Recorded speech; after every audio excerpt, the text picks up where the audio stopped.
When The Fifth Element premiered in 1997, it was hailed for its dazzling vision of the 23rd century. Behemoth spaceships, fire-spewing planets, eye-catching accessories. This future was cool.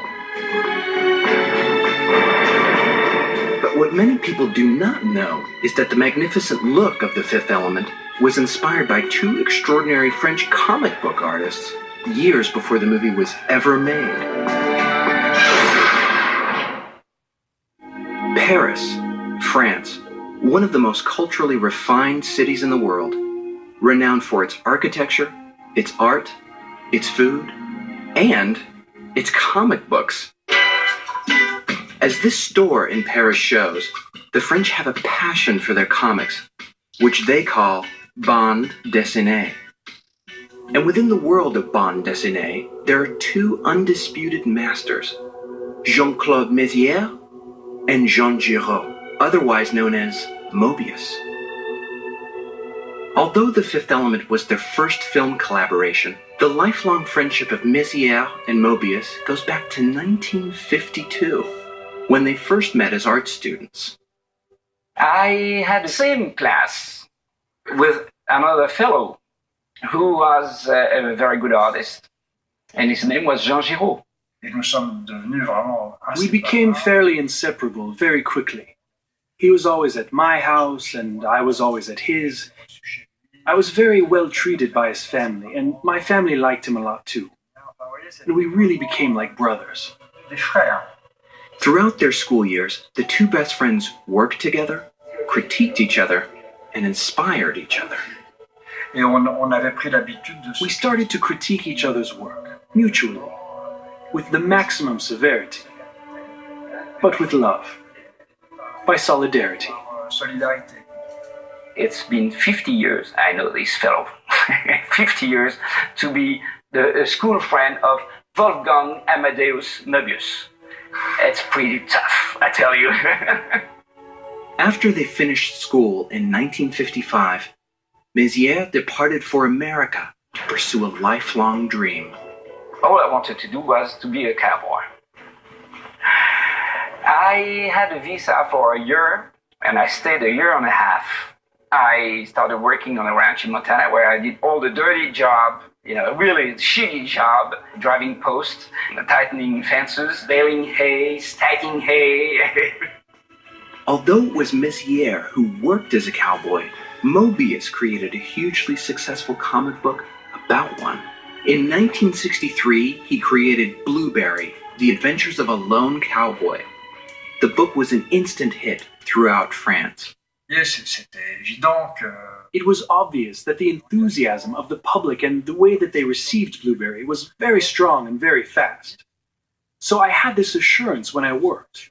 And that really enabled me to give Blueberry the absolute best of myself. Monsieur Bon, la main droite, bien à plat sur le pommeau. Oh, Marshall, on n'en parle plus. Upon his return to France, Mézières launched his own successful series, named Valerian. Valerian is a space-time agent, and his job is to work for the government of Galaxy City and to make sure that nobody manipulates the events of the future. Laurélie, voici Galaxy City. Tiens, quel étrange brouillard. C'est ça? Galaxy City? Today, Mézières and Moebius continue to work on Valerian and Blueberry, although both series are more than 25 years old. But Moebius is also known for other major work.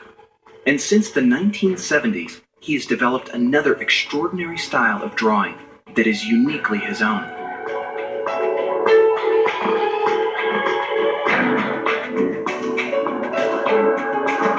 And in 1972, Moebius also founded, with some fellow artists, the most influential comic book of all time, Metal Hurlant, or Heavy Metal. La revue qu'on a fondée. The magazine we founded, which was called Heavy Metal, immediately had repercussions all over the world, particularly in the United States. Meanwhile, somewhere in Paris, the works of these two comic book geniuses were being devoured by a certain French boy who dreamed of making movies. Et parmi tous ces lecteurs, il y avait Luc Besson. So, among all of our readers was Luc Besson, who had lived this comic book revolution with a passion, an enthusiasm, with a thirst and a satisfaction and a faith that was absolutely total. Alors, enfin, une foi absolument totale. So, fast forward almost 20 years, their adolescent fan has now become a major movie director.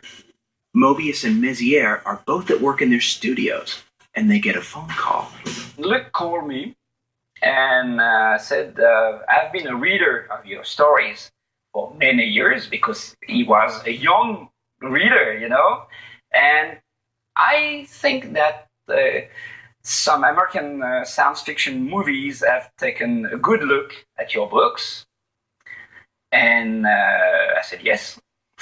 And he said, I want to hire you and pay you to work for me on a new project. I said, well, okay, let's talk about that. Quand j'ai été contacté par Luc pour travailler When sur I was contacted by Luke to work on The Fifth Element, I wasn't at all surprised. I was happy, of course, but for me, it was completely logical. And then, when I heard that Jean-Claude was on board as well, I thought, this makes sense. Luc Besson is about to put all of his teenage readings into his next movie. en film.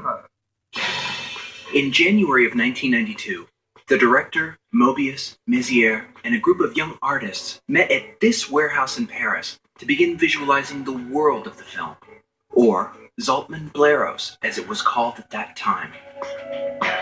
In the story, Zaltman, like Corbin Dallas, lived in a futuristic New York City. He worked in a jet factory, confronted unusual aliens, and traveled to distant planets in fantastical spacecraft. Being the resident stars meant that Mézières and Mobius were allowed to develop a working style of their own. Il y avait une... My role is always a little ambiguous because I'm hired as a production designer, but that's not really what I'm good at or what I do.